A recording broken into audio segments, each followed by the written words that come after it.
이 나이 정도 되시면 이제 타산이 상당히 차이가 나긴 합니다. 그래서 동탄에 가보면 좀 다른 느낌을 받거든요. 투자를 하시는 분들도. 사실 장르가 있지 않습니까? 아파트, 빌라, 오피스텔, 상가, 지식산업센터, 토지 어떤 걸 좀 주로 많이 하세요? 저는 뭐 아파트 제일 많이 하죠. 아파트가 제일 가볍고요. 네, 황금성이 좋잖아요. 우리가 수익성, 황금성, 안정성 이렇게 따지는데 황금성이 수익성하고 안정성을 좌우하는 거거든요. 안 팔리면 어떡하셔야 돼요? 가격 떨어뜨려야 되잖아요. 팔리려면. 수익률 떨어지잖아요. 황금성이 저는 되게 중요하다고 보고요. 그리고 저도 자꾸 나이 먹어가니까 이제 위험한 상품은 자꾸 이제 안 하게 되죠. 주거 위주로.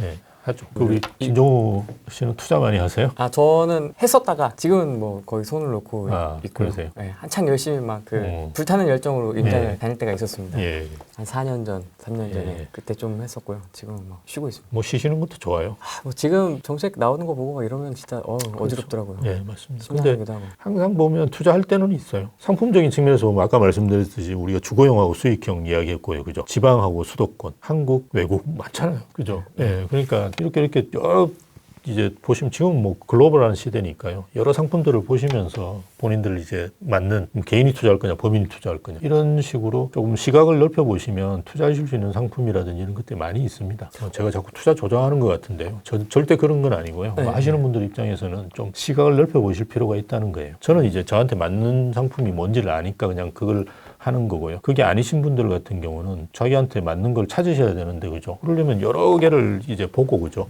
직접 안 해보시더라도 자기가 아시는 게 중요하니까요.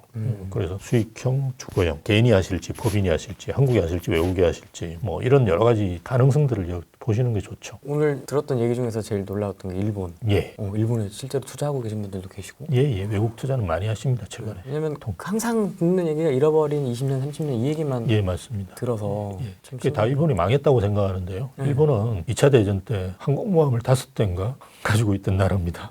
지금 항공모함 가지고 있던 나라 몇 군데 이제 되는지 아직 5나라인가? 제가 알기로 그 정도밖에 안 되고, 중국도 겨우 소련에서 항공모함 다 망가진 거 가져와가지고 수리해서 하나 가지고 있어요. 일본이라는 나라를 되게 무시하는데요. 우리나라만 무시합니다.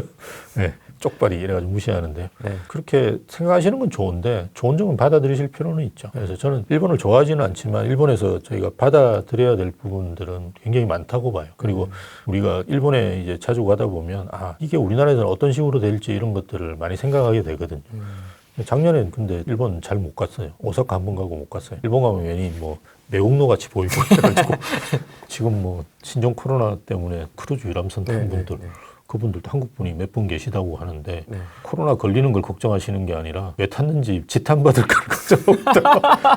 걱정하고 있다고 합니다. 그만큼 너무 이제 저는 별로 그렇게 바람직하다고 생각 안 해요. 정치적으로 싸우는 건 상관이 없는데요. 서로 교류하면서 그죠? 장단점을 보고 배우는 건 좋은 일이죠. 조금 잠잠해지면 또 일본 갈까 생각합니다. 또 투자가 아니더라도 자주 가서 보고 지인들도 많고요. 여기서 저희 아무리 인터넷으로 정보를 봐봤자 가서 보고 듣는 거 외에는 완전히 다릅니다. 우리나라도 마찬가지인데 그죠? 우리가 동탄이 뭐 뜬다 이런 때 동탄에 가보면 좀 다른 느낌을 받거든요. 투자를 하시는 분들도. 그리고 마찬가지입니다. 일본도 우리가 뭐 실제로 책에서 보는 거하고 가보시면 완전히 달라요. 그래서 그런 것도 보러 가야죠. 자꾸 보고 일본도 마찬가지로 계속 변해가니까 그런 변해가는 추이 속에서 한국이 또 어떤 식으로 따라가는지 뭐 따라가는 게 아니더라도 어쨌든 뭐 일본이 훨씬 우리보다 고령화는 먼저 됐었고요. 그죠? 그런 것들을 어떻게 우리도 대응해 나갈 수 있을지 이런 것들을 진짜 볼 수 있습니다. 되게 바쁘시잖아요, 일정이. 근데 그 와중에도 현장을 어떻게 그렇게 열심히 다니세요? 열심히 가야 됩니다.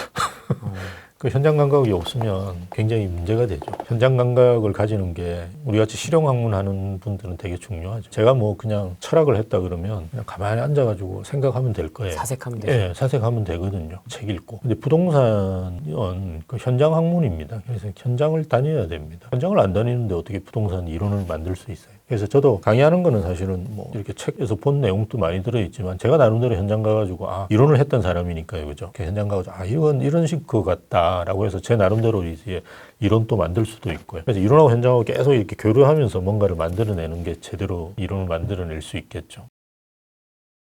책 소개 좀 해주시겠습니까? 이번에 나온 신간. 예, 뭐 누가 뭐래도 서울 아파트 아파트는 사라. 제가 아까 말씀드렸듯이 제가 정한 건 아니고요. 네. 출판사와 같이 협의해서 정한 책 제목입니다. 제가 주로 이제 이야기하고 싶었던 내용은 아까 잠깐 말씀드렸는데 10년 오르고 그죠? 중간에 한 6, 7년 떨어지는 이런 프레임에 대한 이야기들을 해드리고 싶었고요. 그다음 그 10년 오르는 동안에도 중간에 출렁이는 점이 있어요. 우리가 2018년, 19년 시점인데요. 조정을 좀 받는 시점. 예전에는 2004년, 5년 시점이었고요. 그래서 그런 조정 가는 시간이 상품이 가진 특성, 이를테면 분양하고 입주하는 기간이 우리는 3년에서 5년 사이 정도 길어지니까 분양할 때의 부동산 시장과 입주할 때의 부동산이 조금 달라질 수는 있거든요. 입주 물량이 늘어나고. 그런 데 대한 설명들을 좀 주로 했고요. 전체 프레임을 보시면서, 즉 우리가 숲을 보면서 그죠? 나무를 보시는 것이 맞기 때문에 그런 말씀을 드리려고 했고요. 그리고 아까 말씀드렸듯이 저도 이제 뭐 외국도 많이 가고 하니까요. 뭐 그런 나라에서 인기 있는 상품들이 아마 장기적으로 우리한테도 괜찮을 거라고 생각을 해요. 그리고 그 나라에서 밀레니얼들이라든지 이런 분들이 또 어떻게 움직이시는지 뭐 이런 것도 나름대로 보고 느낀 점이 있거든요. 그래서 그런 것들을 상품에서 어떻게 적용할 수 있을지 뭐 이런 것도 좀 책 안에 들어 있고요. 본인이 가지실 수 있는 투자의 이제 방향이라든지 이런 거는 정립하시는 데는 도움이 많이 되실 거라고 생각합니다. 제가 이런 유튜버라든지 이런 SNS 하시는 분 이런 데서 처음 나왔어요. 그래서 그렇습니까? 제대로 제가 방송 출연은 뭐 부산에 있을 때도 많이 했었는데요. 서울에서도 가끔씩 하는데요. 네. 와서 이렇게 하니까 되게 새롭습니다. 이건 너무 이제 자연스러우니까요. 네. 그러니까 이 방송 같은 경우는 이게 딱 대본. 대본이 딱 정해져 있습니다. 네, 그래서 네. 제가 딴 이야기하면 앞에서 PD분이 막 손을 흔들고 이런 이야기도 하고 이러는데 여기는 이제 그런 게 없으니까 되게 네. 편하게 우리 또 김정우님 잘 이야기를 또 이끌어 주셔가지고 편하게 이야기했던 것 같습니다. 하여튼 오늘 제가 한 이야기 중에 뭐 도움 되시는 부분만 취하시면 될 것 같습니다. 그래서 여러분 하시는데 도움이 되고, 그리고 부동산이라는 거는 어차피 생활 상품이지 않습니까? 어차피 사시려면 이걸 거치실 수밖에 없는 상품이거든요. 그래서 나름대로 관심을 좀 가지시고 보시면 자산 축적하시는데 도움이 많이 될 겁니다. 친구들도 보면 월급은 비슷한데 이 나이 정도 되시면 이제 자산이 상당히 차이가 많이 납니다. 그래서 미리 저는 30대 초반부터 했더라면 참 좋았겠다 이런 생각 하는데요. 좀 일찍 하시면 좋지 않을까 싶습니다. 오늘 하여튼 뵙게 돼서 반가웠습니다. 네. 해외 부동산 얘기도 재밌고요. 서울 아파트 얘기도 재밌고. 뭐 한번 불러주세요. 마곡이니까 가깝습니다. 다음 촬영은 미국이나 LA나 오사카에서 하는 걸로. 야무진 꿈을 한번 꿔보겠습니다. LA는 말고요. 시차가 너무 길어요. 가는데 힘들고 오는데 힘드니까요. 일본 너무 좋습니다. 그렇습니까? 일본 좋습니다. 오사카 모시겠습니다. 오사카에 한번 초대해 주시면 거기 가서 한번 촬영을 해보는 걸로. 좋습니다. 네, 알겠습니다. 오늘 말씀 감사합니다. 예, 감사합니다.